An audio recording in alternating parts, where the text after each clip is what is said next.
नमस्कार दोस्तों, स्वागत है आज की इस वीडियो में। दोस्तों पिछली वीडियो में हमने जाना था, उदाहरण के साथ में समझा था, वर्टिकल आरक्षण जो होता है उसके बारे में समझा था। इसके कुछ अपवाद रह गए हैं, उनके बारे में बात करेंगे। और एक बार आप सभी लोगों का दोबारा स्वागत है। आरक्षण से संबंधित जो वीडियो हमारी चल रही थी, कंटिन्यू लगातार आ रही है, पार्ट 5, पार्ट 1, पार्ट 2। अब पार्ट 3 में जानेंगे इसके कुछ अपवाद। उसके बाद जानेंगे जो हॉरिजॉन्टल आरक्षण होता है उसको उदाहरण के साथ समझेंगे। दोस्तों अब सवाल यह उठता है कि 10 उम्मीदवारों की सूची में 2 से ज़्यादा महिला उम्मीदवार हैं जो अपनी योग्यता के आधार पर चुनी गई हैं, तो क्या वे सूची में बनी रहेंगी?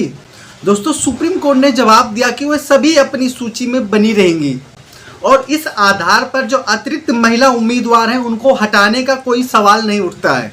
जो एससी महिलाएं हैं निर्धारित अतिरिक्त कोटे से अधिक संख्या में भी चुनी जा सकती हैं। दोस्तों अब जानते हैं कि जो हॉरिजॉन्टल आरक्षण होता है वो कैसे काम करता है।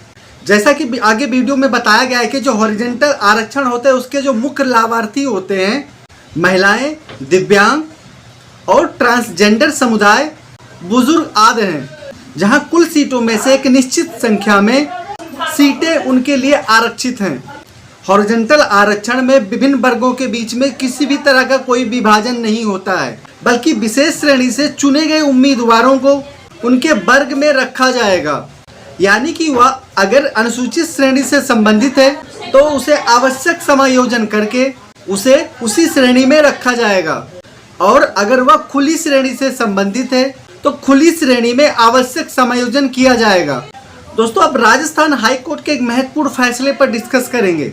दोस्तों राजस्थान हाई कोर्ट ने स्पष्ट किया है, रेखा शर्मा बनाम राजस्थान हाई कोर्ट, इस फैसले में राजस्थान हाई कोर्ट ने स्पष्ट किया है कि जो हॉरिजॉन्टल आरक्षण होता है वो 2 प्रकार का होता है, समग्र हॉरिजॉन्टल आरक्षण और विभाजित हॉरिजॉन्टल आरक्षण।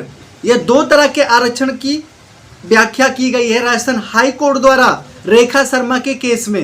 विभाजित हॉरिजॉन्टल आरक्षण वह आरक्षण होता है जिसके प्रत्येक वर्टिकल आरक्षित श्रेणी में अनुपातिक रिक्तियां आरक्षित की जाती हैं। हालांकि समग्र हॉरिजॉन्टल आरक्षण के मामले में विज्ञापित कुल पदों पर आरक्षण प्रदान किया जाता है, अर्थात ऐसा आरक्षण प्रत्येक वर्टिकल श्रेणी के लिए विशिष्ट नहीं है। दोस्तों अब वर्टिकल आरक्षण और हॉरिजॉन्टल आरक्षण के बीच में क्या डिफरेंट होता है, दोनों में अंतर क्या होता है, इन दोनों के अंतर में काफ़ी अच्छे तरीके से, बेहतर तरीके से समझना कि आखिर इन दोनों में डिफरेंट क्या है। मान लेते हैं कुल 50 सीटों में से 10 सीटें महिला उम्मीदवारों के लिए आरक्षित की जानी थी।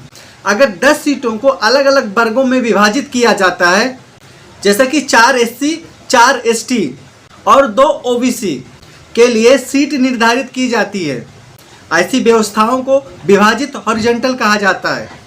जबकि जब महिला उम्मीदवारों के लिए आरक्षित की जाने वाली 10 सीटें प्रत्येक वर्टिकल श्रेणी के लिए विशिष्ट नहीं होती हैं, तो इसे समग्र हॉरिजॉन्टल आरक्षण कहा जाता है। दूसरे शब्दों में यदि किसी विज्ञापन में महिला उम्मीदवारों के मामले में रिक्तियों की प्रत्येक श्रेणी अर्थात सामान्य OBC, SC, ST, MBC के वर्गीकरण पहचान किया गया हो तो इसे कंपार्टमेंटलाइजेशन कहा जाएगा।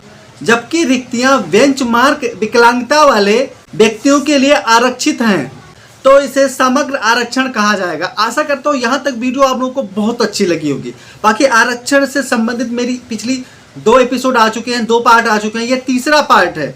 अगर आप लोग पूरे पार्ट को 1 बाय 1 देखेंगे तो आरक्षण से संबंधित आपके जितने भी सवाल होंगे, छोटे से छोटे, बड़े से बड़े, उन सभी सवालों का जवाब मिल जाएगा। बाकी आरक्षण से संबंधित जो वीडियो का सिलसिला ये जारी रहेगा। समय का अभाव होने के कारण से मिलते हैं नेक्स्ट वीडियो में। जय हिंद।